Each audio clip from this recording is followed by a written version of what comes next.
lempeng kade lejeng karasa Gusti Allah sehingga hate bungah nu luar biasa. Maka cek Kangjeng Nabi ketika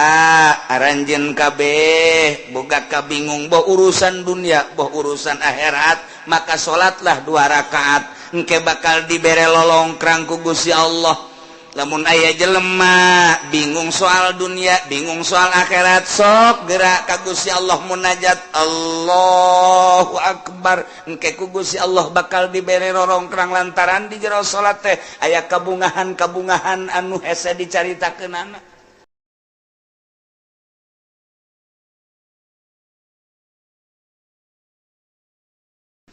Lamun tadi urang nyaritakeun tentang wa'id,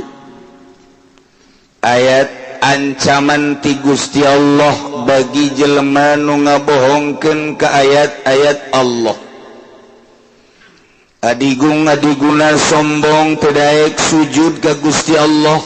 iman teu ka Allah jeung ka Rasulna, paeh la ta'ulahum abwabus sama, bal dibukakeun lawang langit. Atawa iman ka Gusti Allah, iman ka Kangjeng Rasulullah, nyaho kana syariat ngan mengabaikan syariat. Kita salat henteu, kita zakat henteu, kita puasa henteu, kita haji henteu, kita ulah maling korupsi, kita ulah mabok, kita ulah zina,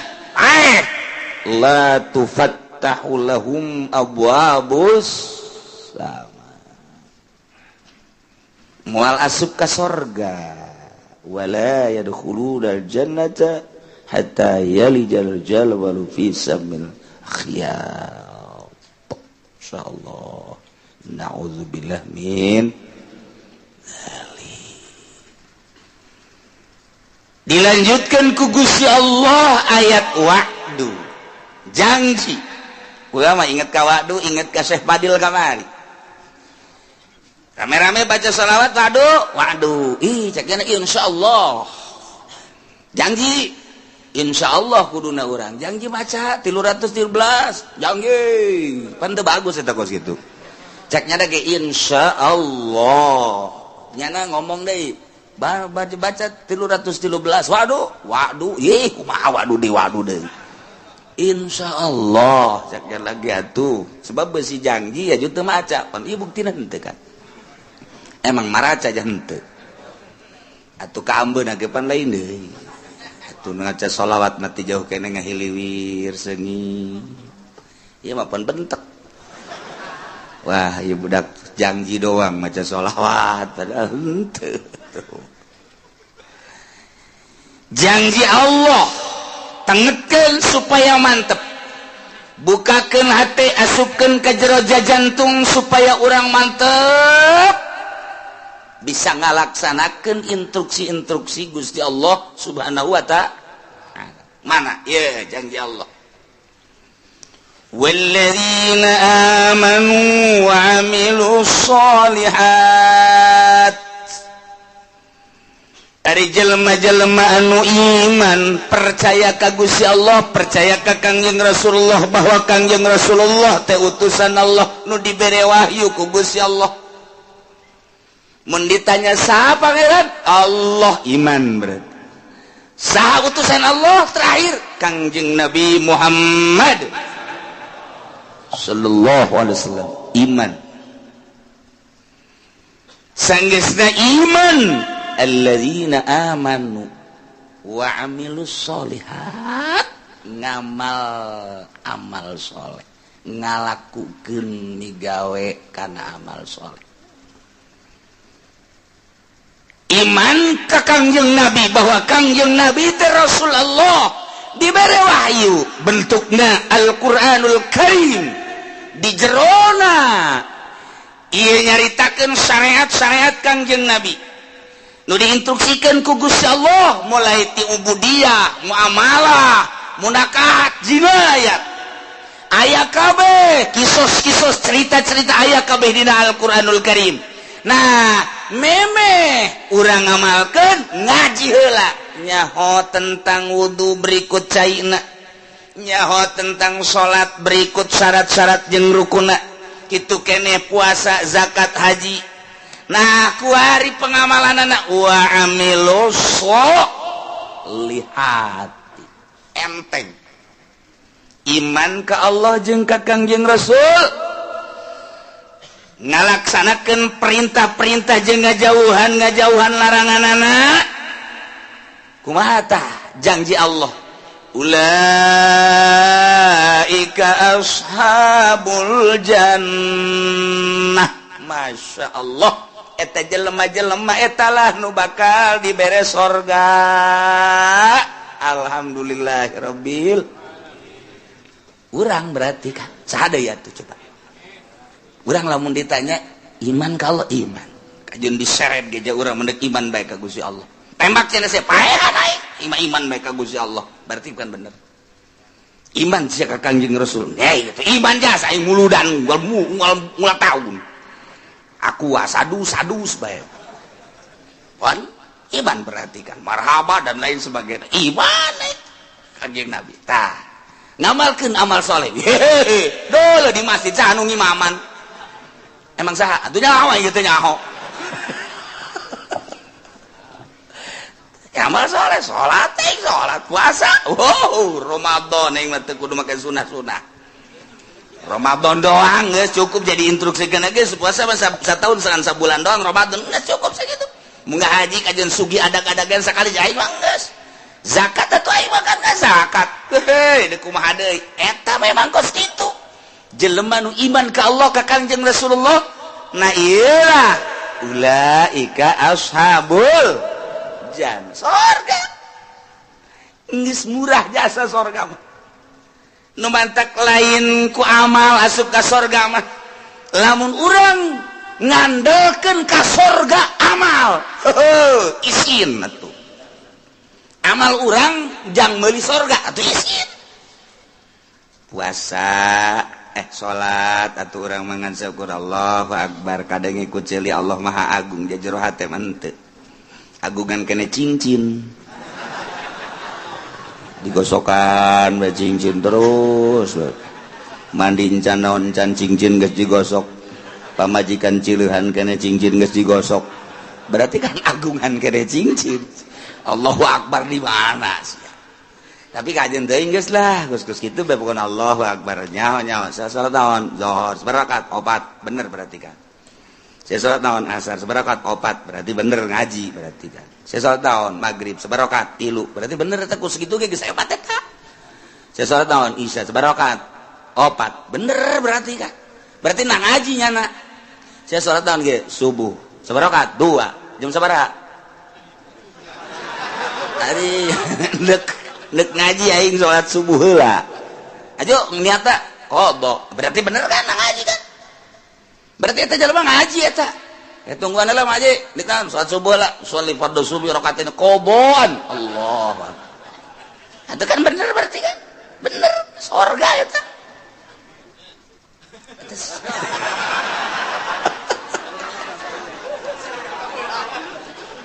Sanajan kabeuragan teu salah niat teu adaan tapi kan lamun teu ngaji mah sholli fardhu subuh rakaatain adaan Allah padahal jam 7 teu salah kan atuh ieu mah teu kadenge ku masyarakat ge qodoan Allahu akbar atuh bener berarti ji atuh teu salah emang aya salat qodo nyanana atuh haju nyanana hudangna jam 7 qodoan atuh bener teu adaan teu salah teu naon ngan rada beureum beungeut dong setik oh masalah mun kieu mah sia salat enggeus salat zuhur sabarakat 3 ieu budak ge kudu servis ye 3 ke asar sia ge salat enggeus salat asar sabarakat 2 wah ieu budak kudu diasingkeun heula ka ditu mondok heula mondok ngaji heula can ngaji kan berarti ieu bener tepat zuhur 4 asar 4 maghrib 3 berarti kan geus beres eta surga eta amilu sholihati eta geus hebat eta kos kitu ji kieu teh salat kos kitu surga geus jasana kos kitu mah cak Gusti Allah ge lan nukallifu nafsan illa Kaula nu agung tega beratkeun kawak-awakan ka hiji jelema sahabat di mana bae aya narek lalaki rek awewe illa usaha kecuali sakabawana kunyana eta kota aminal amal ai kabawana nyana kos kitu atuh kos kitu bae emangnya nama salat tak kos kitu salibat Allahu akbar Allahu akbar Allahu akbar Assalamualaikum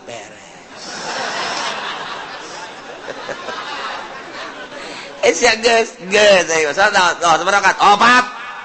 pan cepet amat jumping kan guys ku aing sakumaha trial budak tapi kan salat emang aing mah bisa na kos kitu cak Gusti Allah ke kamari aing ngaji di mingguan la nukallifu nafsan illa usaha ngadalil coba eta iya tuh geus ulah disalahkeun emang Quran kos kitu Pak wayah ngeunah bae urang ge tetep iya ulah sambarangan iya ayat mahal ya enggak sepenting masa sholat baik mana ya anak orang gitu bah kalau aja sholat tidak khusus boro-boro sih aing ente enggak sepenting sarolat baik dek khusus dek ente ayo nggak sholat baik pokoknya mah ya ke surga malain ku husu ku iman amal soleh nggak bisa nasa gitu cek kamari je ngajelan nukallifu nafsan illa usaha poe eta bapak bisa ngadalil giliran nu kitu diapalkeun bae kunyana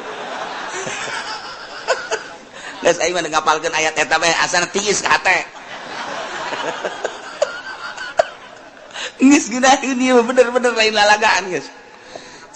Asalnya syaratna, asalnya rukuna beres. Geus eta amal soleh emang ka surga kudu ku amal. Ku amal mal kabeuli.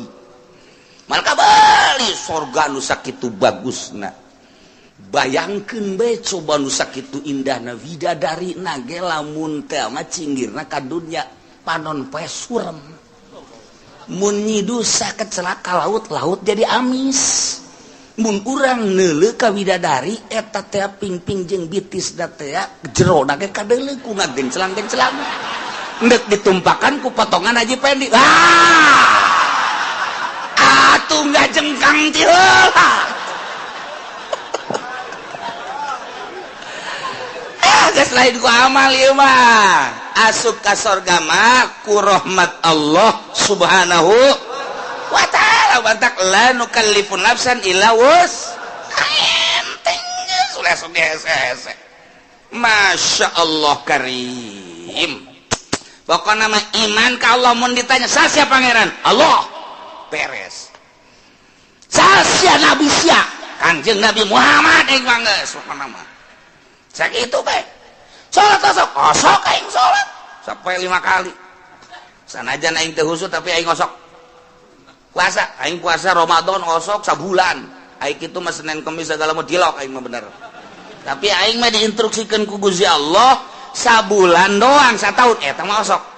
zakat fitrah aing boga ngazakat teu boga tuh naon dari fitrahan wae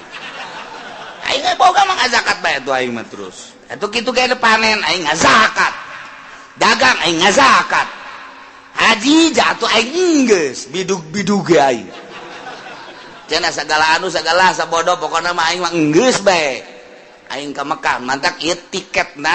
moal dipicen ku aing dibawa ka kuburan ku aing woi kira-kira si malaikat nanya tah tiketna tah aya tah aing geus ulah nyaritakeun bagus jeung henteu pokona aing pernah bae geus sakitu bae geus kumaha eta ulaika ashabul jannah ahli surga je hampang jasa ieu we sabaraha poe kieu di surgana lain poe-poean bulan meureun lain bulan-bulanan tahun meureun lain tahun-tahunan sabaraha tuh hum fiha khalidun seneng-eneng di surga Masya Allah karim ieu mah kudu arapal ayat ieu mah tenang jasa ngeunaheun jasa ieu mah Masya Allah karim ihtiis jasa ieu teh lalawanan nu tadi bejakeun ka kafir bongan nyana teh iman ka Allah bongan nyana teh iman ka Kanjeng Nabi Muhammad teh asal iman ka pangeran Allah pangeran teh iman ka Kanjeng Nabi Muhammad nabi terakhir teh bejakeun ka kafir ala anna jannata ma'azmi qadriha wa ma'aliyah yutawassalu ilaiha bil amali sahli min ghairi tahammuli kulbah. Bejakan ka kafir bahwa surga sakitu poharana bangunanana situasina dan lain sebagainya hese nyaritakeunana soal surga. Yutawassalu ilaiha bisa datang ke surga bil amali sahli min ghairi tahammuli kulbah dengan amal lu gampang asal beramal pokoknya mah geus tanpa aya kesulitan kahesean masih dianggap berat ya ibadah ka Gusti Allah dijelaskan ku Gusti Allah make jumlah mutarabah la nukallifu nafsan illa wus tengah beratkeun aing ka saha bae kecuali sakamampuhanana gerakanana bisa nangtungnya teu bisa diuk ngedang teu bisa ngedang nangkarak geus teu bisa nangkarak ngukur tanah kubur geus tiga sakitu doang tuh kan kuari dipaksakeun supaya khusu emang khusu babari ustad ge teu bisa khusu cak ustad ngeunah bae kiai atuh kiai ge sarua atuh saha bisa khusu jangan bisa khusu mah iwati ulama-ulama sholihin iwati wali-wali Allah sedengkeun kan jadi wali Allah teh emang babari gitu nyana kan lu bisa khusu lantaran khusu mapan kudu ulah aya masih wallah di jero hate teh kudu ulah aya nanaon kecuali Allah karena khusu geus bisa ngaharepkeun ngiheulakeun ruh daripada awak tepati ngurusan kana jasad hate bae ka Gusti Allah eta lah jelema-jelema nu khusyuk modal urang mah dihusukeun sarakaat 2 3 4 mabur hese aing dikhusu jasa salat sholli fardhu Allahu akbar geus bisa teman-teman Allahumma akbar Allahu akbar kabira walhamdulillahi katsira wa subhanallahi wa ta'ala cak setan baru nih ya saya ayo gerak husukeun Gusti gerak husukeun ayo gerak husukeun inna sholati wa nusuki wa mahyaya wa mamati ngadeukeutan setan slek ayo wa mahyaya wa mamati lillahi rabbil alamin la syarika lahu wa bidzalika cincin berem bagus wa nusuki wa mahyaya wa mamati edan cincin di jero hate cincin aya cincinan digulak-gilak ku setan eta buleut lamun dipelonjongkeun mah rada bagus gosokan deui kakarak ge 2 kali ngagosokanana kan ganti yeuna ye naonna karangana batangna kamari mah kan ku perak coba bagus tungtung ngalahin salat produksi cincin geus inget-inget assalamualaikum warahmatullahi wabarakatuh cak setan dadah kos gitu salat urang Allahu akbar kabira alhamdulillahi katsira subhanallah setan datang khusus nih cak setan sholati wa nusuki wa mahyaya wa mamati di pabrik aya angkateun barang geser saya tiket geser saya tik harga anak duh sakilo nanti namun ditambahan di 100 nyana diberi nyana mikeun kamari kakarak 50 doang 100 lah jadikeun bae lah ini lamun sakintal teh ghairil maghdubi alaihim waladdallin acak-acakan salat waduh Allahu akbar Allah akbar kabira alhamdulillahi katsira subhanallahi wa ta'ala ndek ondangan sepatu meuli anyar bae kitu jang paparantieun ongko eta mah geus kebel asana sepatu jeung nyeri dipakena dia hayang rada nyaman bae sabaraha duit jang geus kelah sababarana mah masalah nu penting mah meuli bae lah isukan bae itu ka Tangerangna gitu nya ghairil maghdubi alaihim waladdallin sepatu jelema nama di luhur sajadahna ge bagus jasa menang meuli ti Mekah buatan Turki sajadahna di jero masjid dage make kipas make AC bagus luar biasa salatna make jubah make sorban udang-udang deui siwak lagi eleh bae leungeun mah mending gosrok-gosrok kitu pan poara eta deuleu zahir mah di luhur sajadah di jero masjid make jubah make udang-udang hate di mall atuh aing mah bisa na sakitu kamari ge ngaji lanu kalipun nafsa mang aing kos kitu deh kuadet penting wae mah salat teh lah pokona mah geus memang bener penting mah salat bae mah keur carita nu penting mah amal soleh daek bae heula geus adapun ka dituna engke tahapan-tahapan di sorgana tahapan ke di sorgana ieu mah jelema anu khosyiin di ditu ieu mah nu setengah khusu di dieu ieu mah nu salatna teu pati khusu di pager bae heulanan kalau asup ka sorga sih mah salat teu khusu ngan daek doang kan heulah cenah ieu geus jeung embe sorga ge teu nanaon mah babarengan aing mah geus ngajak aing nemah jasa keur ieu aing mah salatna teu khusu kajeun aing mah di pelataran ge asal teu ka neraka bae aing mah geus lah geus cenah mah dirinya bae teu boga tempat cenah mah geus dihareupeun sorga bae kebal-kebal Gusti banyak ieu di dieu bae dijore amat kabejana ka sorga ngan di lapangan emang eueuh deui kitu atuh RSRSSS atulah gitu kan emangna Gusti pelit dan henteu pan Gusti mah kula ge nyaho Gusti mah barahan mun kula teu di ka sorga kan berarti pelit ta Gusti kecak malaikat aing teu ngeunaheun disebut pelit malaikat bangunkeun nu bagus wah kan jadi ka sorga ya aing saking teh khusus salat ieu cek cenah aduh ilah la nukallifu nafsan illa wus atuh emang bisa nangan sakitu deh kumaha deui teh dipaksa-paksakeun ge dia ieu kabehan ge lamun tita khusu atuh acak-acakan salat saya aing mah teu bisa khusu tetep bae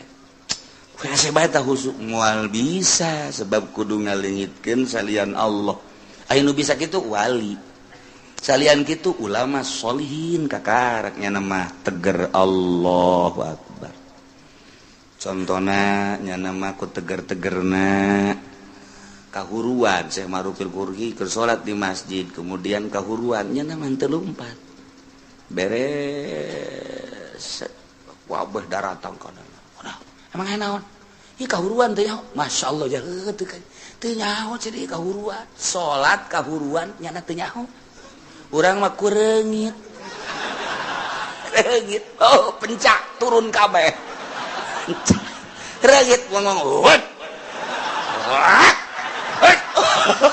udah kureungit bae ge bo besi turun kabeh besi ya Allah ya Rabbi hutet da teu tukang ieu eta naonan goblok reungit atuh reungit pak kalembek teu bisa imah kudu make jotosan-jotosan udah kita teh khusu ngaranna teh salat kos kita tetep la nukallifu nafsan illa wus geus kudaekna ge geus alhamdulillahirabbil jalamun teu iman mah moal aya di masjid nya moal salat nya mun teu iman mah moal ngalawudu jaloba disagedengeun urang teu iman mah teu daekeun salat nya mah salat pohara jasa ye atuh malaikat ge nyatetan salatnya geus loba jasa jeung teu nyahoeun malaikat maka salat nu khusu jeung teu khusu ya malaikat teh nyahoeun kana mah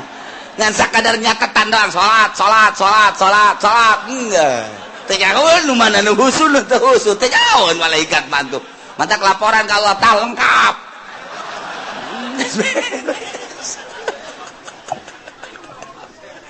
ya Allah ya Rabbi ngeunaheun jasa ngan lamun endek memperbaiki diri ngabagus-bagus diri tentang ibadah ku aya bahasa wa amilus solihati di samping iman ka Allah iman ka Kangjeng Rasulullah wa amilus solihati lain sakadar iman tapi beramal soleh nah ieu nyaritakeun tentang amal soleh teh berarti kudu anu bagus sabagus-bagusna amal lantaran salat ge cek Kangjeng Nabi sallu kama raaitumuni usolli salat anjeun sakumaha anjeun ningali ka salat kaula. Kangjeng Nabi teh katingali ku para sahabat gerakan-gerakanana jeung rakaatna zuhur asar maghrib isya subuh dan lain sebagainya. Bentuk salat nama urang teu pati beda jeung Kangjeng Rasul nu beda teh ngan sakadar batina doang ketika Kangjeng Rasul salat cek Kangjeng Rasul wa qurratu aini fi shalah ketika salat teh lempeng kadel jeung karasa Gusti Allah sehingga hate bungah nu luar biasa maka cek Kangjeng Nabi ketika aranjeun kabeh boga kabingung boh urusan dunia boh urusan akhirat maka salatlah 2 rakaat engke bakal dibere lolongkrang ku Gusti Allah. Lamun aya jelema bingung soal dunia bingung soal akhirat sok gerak ka Gusti Allah munajat Allahu Akbar engke ku Gusti Allah bakal dibere lolongkrang lantaran di jero salat teh aya kabungahan anu hese dicaritakeunana. Ngan lamun urang nyaritakeun kabungahan di jero salat pan hese lantaran urang macan pernah manggihan bungah di jero salat malah urang mah keur bungah salat jadi henteu bungah. Urang mah keur tentrem salat jadi teu tentrem. Lantaran urang mah salat teh kakarak ge daek doang jeung dipaksa eueuh kangeunahan. Nah, neangan coba kangeunahan kumaha jak Kangjeng Nabi menyaritakeun salat teh ngeunah ieu mah deuk memperbaiki sakadar iman ka Allah, sakadar iman ka Kangjeng Rasulullah, beramal sakumaha parentah jeung larangan dijauhkeun. Nah eta teh geus asup kana ulaika ashabul jannah hum fiha khalidun ngan di sorga beda-beda engke. Manta kayang memperbaiki diri mulai ngajinya na asup ke pondok pesantren kejeun teu sakola ge atawa dibarengan ku sakola 2 tak ngaranna. Teu murni teh mah kos kitu mah ka sorga hayang ka neraka hayang. Ieu mah teu di ka sorga bae geus mulai mondok pesantren ngaji amil ngaji jurumiyah ngaji alfiah ngaji jual makun ngaji mantek ngaji jamul jawami terus usul fikih dan lain sebagainya ngaji hadis tafsir beres. Neropong kana kamurnian kajernihan kolbu ahli Allah kabita urang lamun nyaritakeun Sidina Abu Bakar Siddiq radhiyallahu anhu. Abu Bakar keur cicing bae neuleuh manuk cet cerik Abu Bakar Siddiq ditanya ku sahabat Abu Bakar kunaon neuleuh manuk meuni cerik inget ka sorangan. Kok neuleuh manuk sih inget kasorangan? Bahagia amat mun kaula ku Gusti dijadikeun manuk pingit. Manya Abu Bakar jadi manuk sih bahagia. Bahagia nama kieu cek Sidina Abu Bakar engke di akhirat teh manuk dibuktikeun ke ditanya kabelah dituna geusan manuk mah jadi lebu. Eueuh hisab eueuh naon ai Abu Bakar engke di akhirat kumaha? Ditanya tentang salat. Beres tah henteu salatna khusyuk tah henteu salatna wah mulai tah urang aduh tadi ngeunaheun biasa sukari rada garentet deui aing ye Sidina Abu Bakar yang cerikan diri sorangan neuleuh manuk doang hayang amat neuleuh manuk cek nyana jadi manuk lantaran manuk mah paeh di akhirat jadi lebu geus bae eueuh hisaban tapi pan Abu Bakar engke ditanya datang ke mana iya memperjuangkan agama datang ke mana salatna khusyuk datang ke mana sieun jasa harta-harta leuwih ti kabutuhan ke bakal ditanya ku Gusti Allah ieu Abu Bakar ieu sedih jasa engke di akhirat bakal dihisab engke mantak kurucut cerik neuleuh manuk ras ka diri sorangan masyaallah. Sidina Ali kieu bae di juru imah kieu bae ditanya kapan ku Siti Fatimah pamajikanan Kang Ali benar mengalamun bae sakieu geulisna ieu pamajikan mesti dilamun keneh bae Siti Fatimah pan capetan jasa pan eueuh deui nur siga Kangjeng Nabi Siti Fatimah mapahna siga Kangjeng seungitna siga Kangjeng senyumna siga Kangjeng capetangna siga Kangjeng mantak menggairahkan urang mun boga pamajikan kos kitu geus teu kudu nyandung. Atuh ieu mah deuk teu nyandungna atuh ditanya manyun bae. Dibere ku diberekna komo teu dibere mah. Aduh udah isuk-isuk lain mangi kutang ngebeledek banyak orang nyandung baik itu ya dulu pemajikan kurang saregep pasana ya jatuh orang Lampung para ruti wah beres coba Siti Fatimah Kang Ali kunaon sing ngalamun teu kunaon lain kitu besi anu dipikiran tah ya teh naon eta aya naon-naonan cek Siti Fatimah teh Siti Fatimah panggil ku sahabat nu saja ya Ali katingalina merenung aya naon ieu besi aya anu perlu dipecahkeun jeung dibantu ku kaula bakal dibantu saha nu bisa ngabantu ka perasaan kula gitu nganaon rumah tangga lain soal ekonomi lain soal perpolitikan henteu eta mah kos kitu melah naon atuh kula mah neuleuh budak tuh lulumpatan ras ka diri gitu hayang gula jadi budak deui sanggeusna jadi budak memeh balik mending di maotan ku Gusti Allah selesai Ali di jero kubur teu kudu ditanya deui di akhirat geus teu kudu ditanya lantaran budak mah rek ti muslim rek ti kafir tetep ka sorga bae Ali mah ngarep-ngarep hayang budak deui cek yeuna teh hayang paekeun leutik beuh pat ieu mah geus kieu cek yeuna teh paeh di jero kubur bakal ditanya ku malaikat munkar nakir haju dihisab segala rupa amal-amal salat bakal ditanya khusut henteu tah ieu lamun ditanya soal salat bae ai pagawean mah pagadi pagawe tapi kan kahusuk henteu nah ieu nu jadi masalah cek Sidina Ali teh haju kapan lamun teh khusu wala tadribiha wujuhana pan eta salat teh jadi pamonggol aduh geus kiai entah dibae lah mendingan nu aja jero teuing mah eungap cenah teh ieu mah keur carita klasifikasi jadi tahapan-tahapan manusia teh beda-beda Sayyidina Ali mah ahli ruhani atuh beuh Sayyidina Umar kitu keneh Sayyidina Utsman apalagi Sayyidina Abu Bakar kantenan eta bageus caritakeun tah mah kabelah handapna Tuan Syabdul Qadir kabelah handapna terus ulah-ulahna naon tah Syekh Asnawi bae geus sakitu poharana masyaallah karim guru-guru urang anu geus teu nyahona naon ketika zikir ku ngeunaheun jasa lantaran urang mah pan ngarasa lapar teh beuteung urang mah ngarasa indah teh ceuli urang mah ngarasa nikmat indah teh mata lantaran make kena watek kapan urang mah mata indah mun dideulekeun kanu indah-indah masyaallah barang neuleuh aya awewe semampai mata akureun mantep bang ngongkong saya aduh mantep susu nongol kahayang mata kan eta neuleuh urang negro hideung amat jariji aing mah mata watak eta teh lamun dikembalikeun ka nu geulis buatan Allah nu goreng buatan Allah nyaritakeun geulis jeung goreng teh tama nafsu mun dikembalikeun maka Gusti Allah bawa nu geulis bacan bisaeun ibadah bawa nu goreng mah bisaeun ibadah sedengkeun kita cinta teh kanu cinta ka Gusti Allah urang lamun dikitu-kitu bakal resepan kanu hideung je ditita cinta teh ka jelema anu cintaeun ka Allah ulah leuleuh zahir sakadar leuleuh zahirna gampang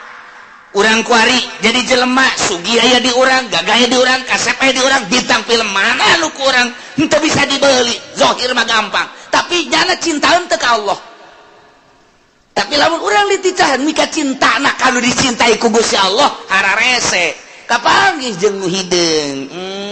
jelema mah hideung luar biasa tapi maca Qur'anna sapoe sakali tamat ka jelema bager jasa menyapa luar biasa jelema mah goreng di jero hatena aya ma'rifatullahan ieu nu dititah dicintai ku Gusti Allah engke anu bakal ngaluhurkeun agama teh panturunan-turunan tinu cinta ka Gusti Allah sedengkeun cak Kangjeng Nabi deuk nikah mah tah pagpar bijati din teangan nu aya agamaan ulah sakadar geulis mulai urangna cinta ka Allah awewe eta cinta ka Allah jeung teuing aing mah hideung ka jentu tapi di jero hatena mantep jasa mulai urang cinta digedeung gegereukeun ku batur heuy sia kasep-kasep kawin gadinya maneh mah teu nyaho rahasia capitannya lain lagi dong aduh terus sia masuk aju ka itu di agama aju ka capitan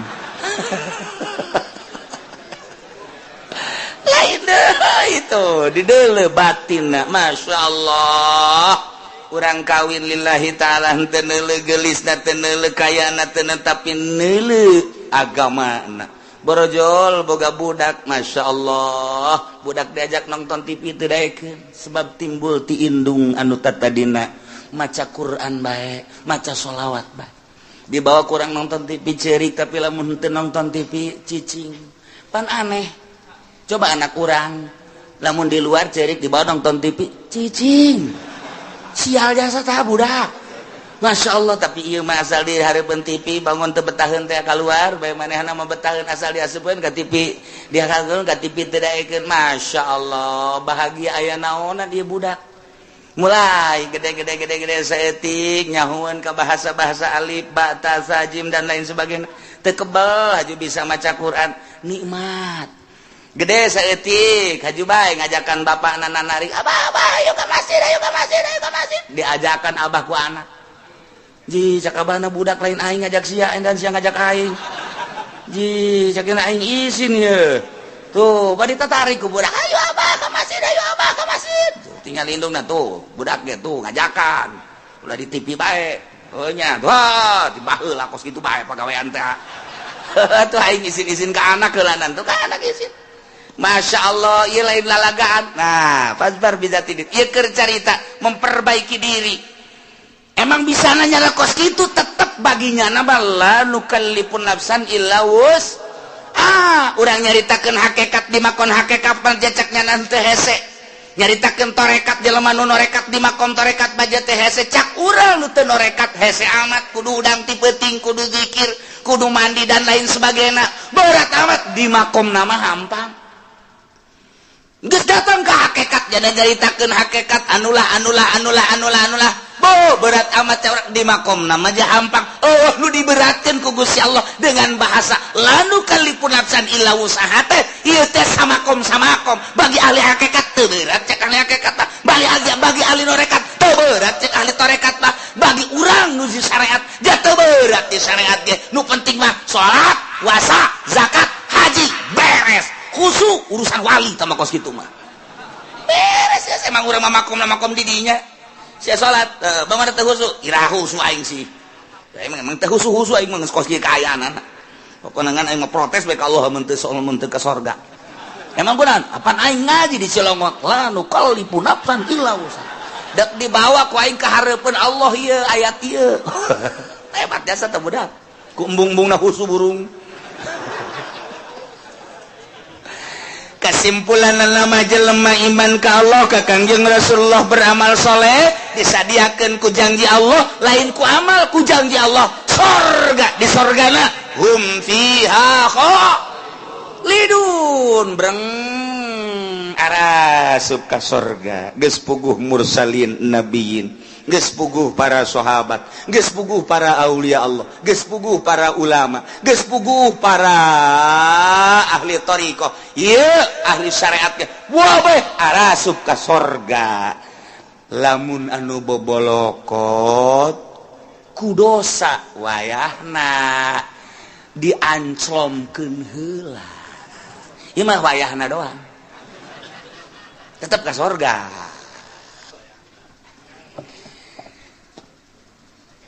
Ulah waka nyaritakeun embung-embung ka neraka jeung hayang-hayang ka sorga lantaran urusan ka neraka jeung urusan ka sorga mah urang contoh di dunia bae bakal nemah sorangan urang mantes di sawah dadabud ieu taneuh datang katuur bobolokot baju urang ge teh urang datang ka imah barang datang ka imah pamajikan urang geus aya di jero kasur seping bed geus pake sesengitan segala rupa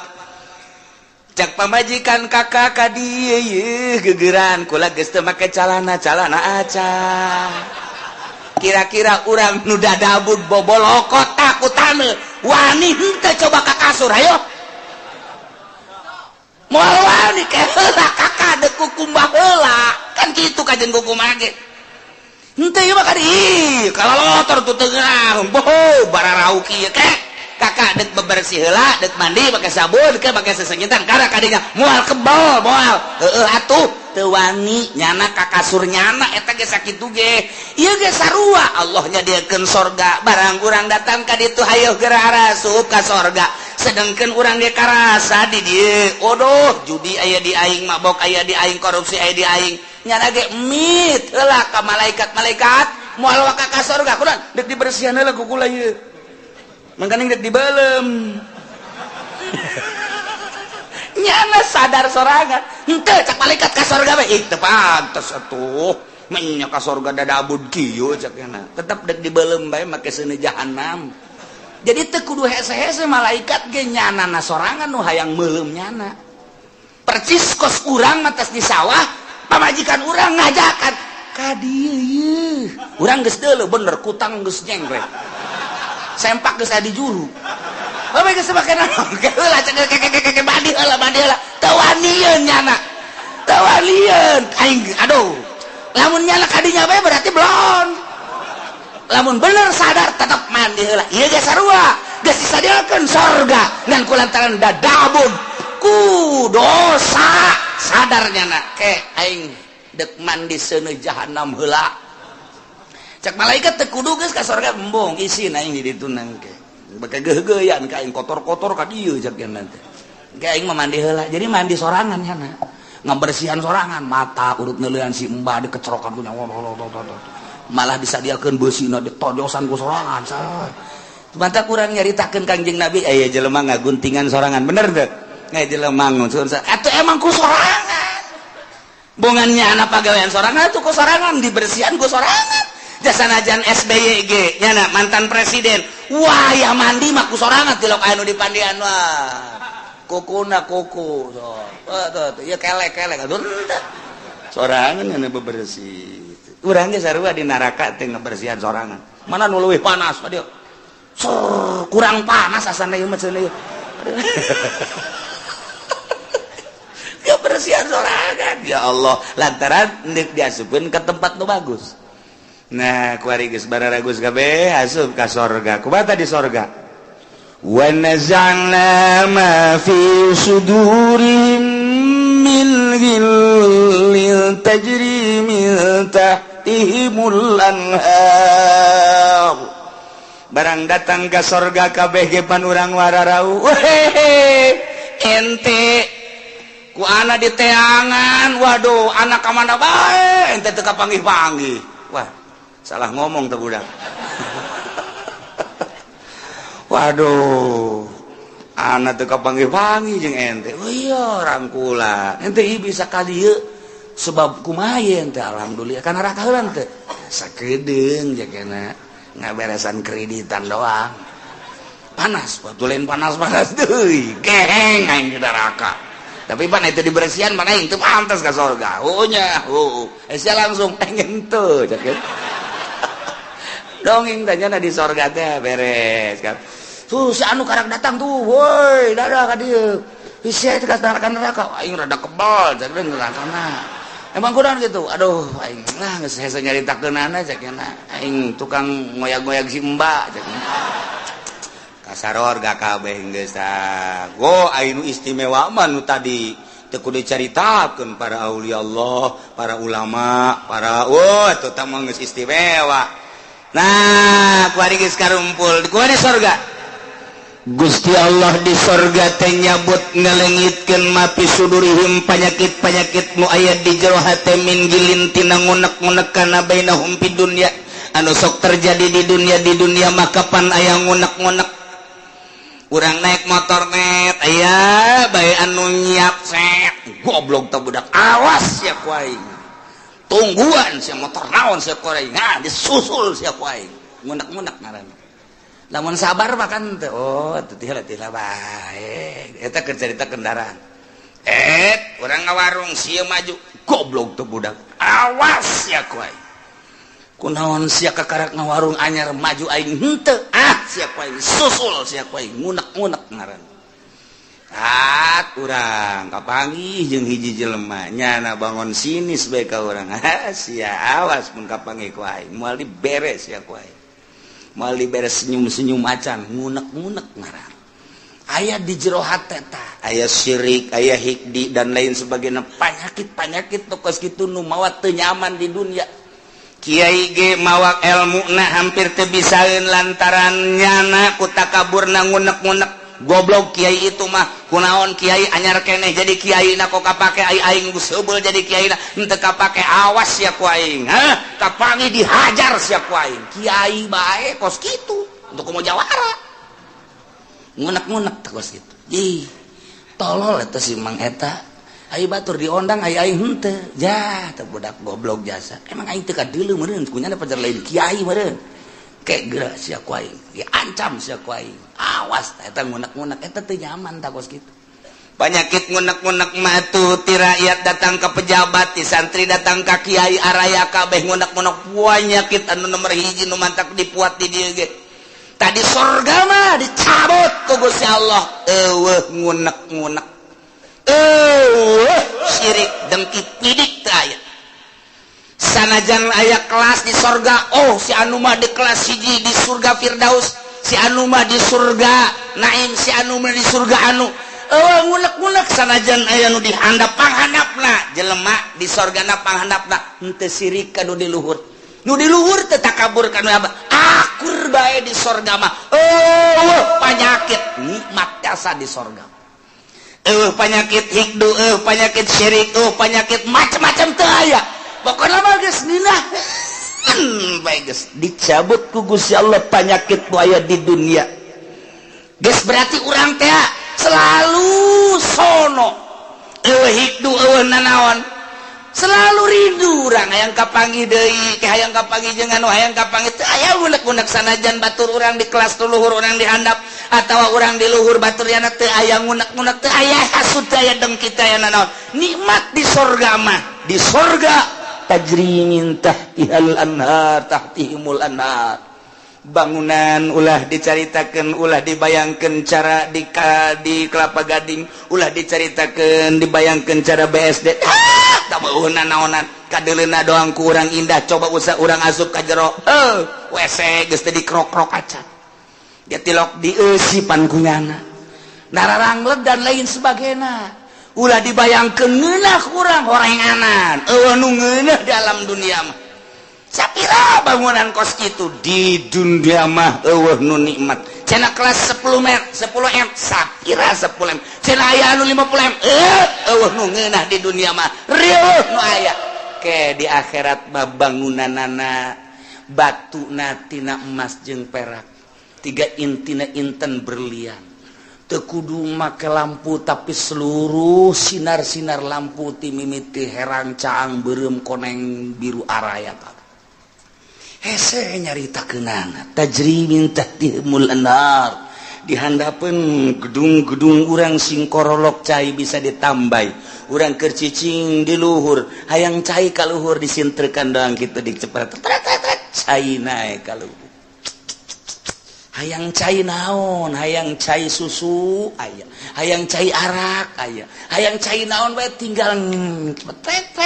cai datang tajri min tahtihal anhar ku ari ge urang nyieun sosorgaan di dunia teh cai sing kerelek kadeuleuna mah cai padahal mah setrum kudu dibayar eta puyeng eta nu aya kadeuleuna cai eta ku mata mah padahal di jero hatena mah ieu budak bade teuing setrum ieu waduh sosorgaan di dunia di akhirat tajri min tahtihibul anhar di samping bangunan anu sakitu indahna tangkal kayu dan lain sebagainya urang teh di hadaman ku barudak-barudak widadari ngagalendotan urang hayang nu kumaha aya saurang dibere 70 wah geus urang kieu bae ge urang pindah ti ieu beteung ieu ka beteung ieu ti beteung ieu ka beteung jeung capek-capek sedengkeun mantas dipake jadi parawan deui berubah beungeut ge isuk mah puari mah kos ge isuk kos kitu isuk kos makin kasep makin geulis henteu henteu angger beungeut urang poe ieu kos ge isuk lain deui ieu lah maha kawasa Allah subhanahu wa ta'ala nu penting iman ka Allah iman ka Kangjeng Rasulullah amal saleh mantep geus pokona mah teu kudu hese-hese la nukallifu nafsan illa wus asal berangkat bae geus pokona surga tinggal diperbaiki doang kurang larangan-larangan titah ngeridit titah diulah ngeridit eta kudu dipiceunan besing ke mandi sorangan di ditu ngabersihan ngagosokan suku kuna dikreditan ya ka suku-suku ih emang kumaha gitu ya Allah ya Rabbi sehingga hade nyokot duit bank sehingga hade deposito eta teh ribawi nu kos kitu moal kebel di alam dunia teh diriweukeun ku nu kos karar itu masyaallah muka maka tujuan anjeun kunaon ngariweukeun anjeun ujung-ujung nama kapan pae kunaon teu mikiran pae nah ieu sing hade sakedeung kurang dibere waktu nu penting alladzina amanu wa amilus sholihat naon perintah laksanakeun sempurna-sempurnana nu optimal usahakeun kemudian laranganna jauhan asup ka sorga dibersihan tina berbagai penyakit tajri tahtihimul anhar ngomong urang kabeh di sorga kumaha ngomongna wa qalul hamdulillahilladzi hadana li hadza wa ma kunna linahtadiya laula an hadanallah ieu bahasa urang nu bakal dicaritakeun ku urang engke digambarkeun ku Gusti Allah ngomong urang ke di sorga ieu omonganna urang kabehan asup ka sorga beu nikmat jasa urang pamajikan urang anak jeung incu asup ka sorga munah bapak urang bapak kolot urang kabeh uyut urang ujang ngawareng urang udag-udag siur wabeh ka sorga ka Bondoroyot nikmat luar biasa aya hiji ben nu nyelap aya si Edi ka mana nang di sorga cak mana heuh nya ka mana eta budak emang keur di dituna ge teu nurut ta budak coba teangan coba kan sungai aya di pagar sorga wah tuh cuman eta si Edi budak aing mah nineung jasa eta budak aing boga rarasaan asana ka budak tak kana neraka kajen ku kumaha ge bukan di pasantrenkeun ban keur ieu balik mah lulu banyak sakola pan bebeja nama ka guru orengan teu asup-asup di pabrik endahan malingan sapatu eta budak aduh aing mah boga anak ieu hiji lain rarasaan asana aing mah coba teangan coba angkatnya ka neraka malaikat malik coba aya warga neraka ngaran Edin teu di deuleu aya jadwalna di eta Edi urang mana ieu Cikupa coba iya tah wah bener anak abdi ya malaikat ya anak tuhan pokoknya mah iman naraka bae pangyabutkeun we teu bisa cak kene mah kebal kene 100 tahun kene mah di mana coba tempat tuh di anu tuh dituduhkeun blokna aya sebab aya letter C napan di ditu soal kaliru urang datang ke blok 2 kali itu bener Dek iya abah ya abah di mana abah mah di sorga jeung emas sia jeung adi sia kabehan sia kunaon ya bah tulungan keur ieu ge pan titah mondok keur ieu kunaon balik malulu aja siapan sakola pan teu beres saya kos kieu bah geus ulah gaco bae bah panas ya panas tuh ieu dosa naon maling sepatu bae aduh geus atuh nya ieu mah bukan mah sia dibersihan bae lah di dieu ente bisa bah minta dicepetkan gitu beja abah mana pananya di itu aya saya di itu di blok C nya ada di itu aduh geus teu kadele banget nya nama sak mana heula gajeulak gedan dibersihan heula lah jake ge moal ka mana ge ka sorga kene cak adina tuh heuh mah nganggeheng mak tak ulah datang ka kos gitu pan sedih urang sedih Masya Allah gitu masa Bondoroyot asup kabeh ka sorga kan nah ieu di sorga engke urang ngomong kabeh ki ngomong urang ieu bahasa urang engke di sorga digambarkeun ku Gusti Allah Subhanahu wa taala kumaha coba omonganna wa qalu wallahu a'lam